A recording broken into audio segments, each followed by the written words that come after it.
Sorciers et moldus, bonjour, bienvenue dans la 20e vidéo déjà du calendrier de l'Avent, Lumos pour un moldu. Aujourd'hui, nous allons analyser la symbolique de la lune. Et avez-vous déjà une petite idée du personnage que nous avons choisi? La réponse tout de suite, mais avant, une présentation générale sur la symbolique de la lune.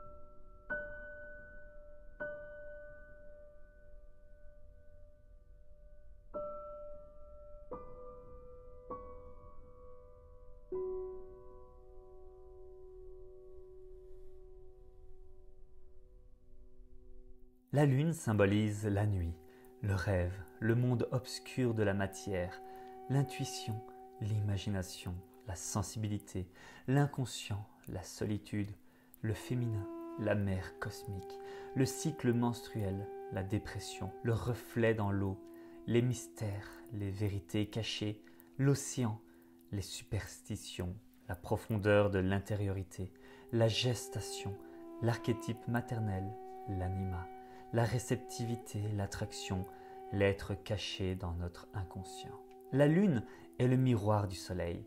Elle est un phare dans la nuit qui éclaire le monde sans éblouir de sa lumière les êtres qui l'habitent. Dans les différentes traditions initiatiques à caractère ésotérique, la lune précède au soleil, comme symbole de luminaire cosmique. Les raisons en sont multiples, mais découlent toutes d'un même constat. La lumière du soleil éblouit le regard de l'homme si celui-ci n'est pas préparé à la recevoir. Nous rappelons ici l'allégorie de la caverne de Platon, dans laquelle les hommes s'étant libérés de leurs entraves quittent la caverne et sont aveuglés par la lumière impénétrable du jour. En effet, si sa lumière est rayonnante et source de chaleur, le soleil a également un effet aveuglant. Aussi, la raison pure et la vérité sans filtre peuvent effrayer ou plonger l'homme dans l'incompréhension. Or, si l'homme désire quitter l'obscurité, ce n'est pas pour devenir aveugle.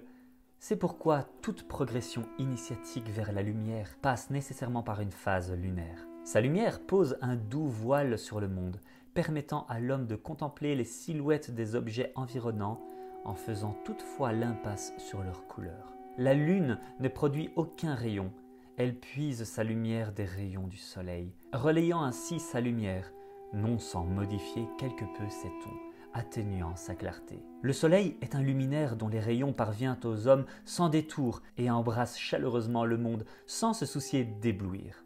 La lune agit quant à elle comme un miroir. Elle reflète la lumière du soleil sans éblouir. Elle la réfléchit. En cela, la carte de la lune est la carte de la réflexion. Elle intervient au début du parcours initiatique, car elle se laisse plus facilement saisir par les jeunes esprits. En même temps, l'éclairage de la lune pose un voile d'ombre sur le monde. Les couleurs ne se distinguent pas dans la mi-obscurité de la nuit, où les apparences sont parfois trompeuses. Le rouge, le bleu ou encore le vert se confondent dans la nuit, divisant le monde dans une polarité absolue entre les tons clairs et les tons obscurs. En cela, la nuit est aussi synonyme de tromperie. La carte de la lune illustre bien ce principe de polarité par la présence de deux chiens qui se font face, ou encore par les deux tours aux extrémités de la carte, comme deux cultures opposées qui ont peine à se rencontrer. Dans certaines éditions, les deux chiens s'opposent également par leur couleur, l'un blanc et l'autre noir. Des gouttes d'eau semblent s'élever vers le ciel comme attirées par le corps céleste. La lune est aussi la carte de l'attraction et de l'effet des marées. N'oublions pas non plus de rappeler ici la dimension cyclique de l'activité lunaire. Cette attraction rendue visible par l'élément de l'eau est également illustrée par la créature sous-marine qui immerge de l'eau tranquille. Ce homard à 8 pattes représente l'être secret qui se cache dans les profondeurs, en apparence tranquille, de notre subconscient. Il est le symbole du secret, celui que nous avons pour autrui, mais aussi celui que nous avons pour nous-mêmes. Nous insistons également sur le terme « en apparence tranquille » car nos yeux ne nous permettent d'apprécier que la partie visible du lac. Il nous est impossible de mesurer son état dynamique interne. Notre regard se heurte à la surface de l'eau. Or, la surface tranquille d'un lac peut parfois cacher une agitation intérieure et une activité sous-jacente intense. C'est pourquoi ne jugeons pas trop hâtivement la vitalité d'un lac, d'une mer ou même d'un océan par son apparente tranquillité, car ces eaux ont une énorme capacité à canaliser l'énergie cinétique. Aussi, les eaux peuvent dissimuler une intense activité et se réveiller à tout instant. Le homard qui émerge de l'eau illustre cet éveil de l'inconscient. Il annonce qu'une chose cachée refera surface. Ces pinces tranchantes nous invitent à penser qu'il s'agit même d'un secret douloureux, d'un traumatisme que nous avons tenté de refouler dans les profondeurs obscures de notre subconscient. La lune annonce la révélation d'un secret.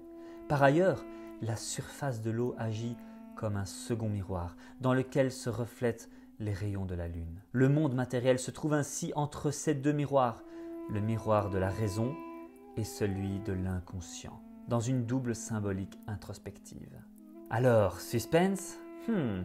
Sur quel personnage de la saga Harry Potter la lune a-t-elle un effet? Laissez-moi réfléchir un moment. Non, vraiment, je ne vois pas. C'est pas comme s'il y avait genre un loup-garou dans la saga. Eh bien, attendez un instant. Mais oui, il y a bien des loups-garous. C'est bon, j'arrête la comédie. Surtout que je ne suis pas un très bon acteur. Je pense bien évidemment à Remus Lupin, qui prend la place de l'un des deux chiens. L'autre, il s'agit évidemment de Sirius, sous sa forme animale. Les deux amis s'affrontent sous l'influence de la lune, révélant ainsi une confrontation archétypale entre l'animalité indomptée et la fidélité du chien apprivoisé. Ainsi, la lune réveille les conflits intérieurs et inconscients. Elle fait la lumière sur l'animalité sous-jacente à notre nature d'homme. Ces deux identités cohabitent. La plupart du temps, elles cohabitent même très bien, l'homme prenant le dessus sur la bête. Mais il arrive parfois que la bête se réveille. L'homme semble alors à la merci de l'animal. La question se pose alors de savoir si l'homme n'est-il libre dès l'instant où il naît homme? N'est-il pas bête avant de naître homme? Ou doit-il, pour être homme moins bête, taire la bête en l'homme? Nous avons tous en nous une part animale et une part domptée. Notre monde psychique est complexe et révèle bien souvent des structures antinomiques. Le tout est de parvenir à faire la synthèse entre ces deux forces. Heureusement, les deux amis, Remus Lupin et Sirius Black, finissent par retrouver leur forme humaine au retour du soleil, mettant fin à leur combat. Quant au homard à 8 pattes, il laisse place à l'effrayant Strangulo aux multiples tentacules. Souvenons-nous de l'épisode sous le lac dans la seconde épreuve du tournoi des 3 sorciers, durant laquelle Harry fut attaqué par des Strangulos, l'empêchant de remonter à la surface, risquant de peu de le noyer. Voilà, c'est tout pour aujourd'hui, mais nous nous voyons demain à la même heure pour la 21e vidéo qui sera alors consacrée, après la lune, au soleil. Comme hier, nous vous laissons spéculer sur les personnages de la saga Harry Potter qui vont incarner cette carte. Laissez cours à votre imagination et n'hésitez pas à partager vos hypothèses en commentaire à cette vidéo ainsi qu'à la partager si elle vous a plu. Nous vous rappelons également que le tarot des sorciers ainsi que le livre illustré le tarot non officiel d'Harry Potter, les arcanes de la magie sont disponibles sur le site de la Plume de Poudlard et ailleurs, les liens se trouvent en description. Pour l'heure, nous vous disons à demain et passez de bonnes fêtes de fin d'année. Allez, tchuss les moldus!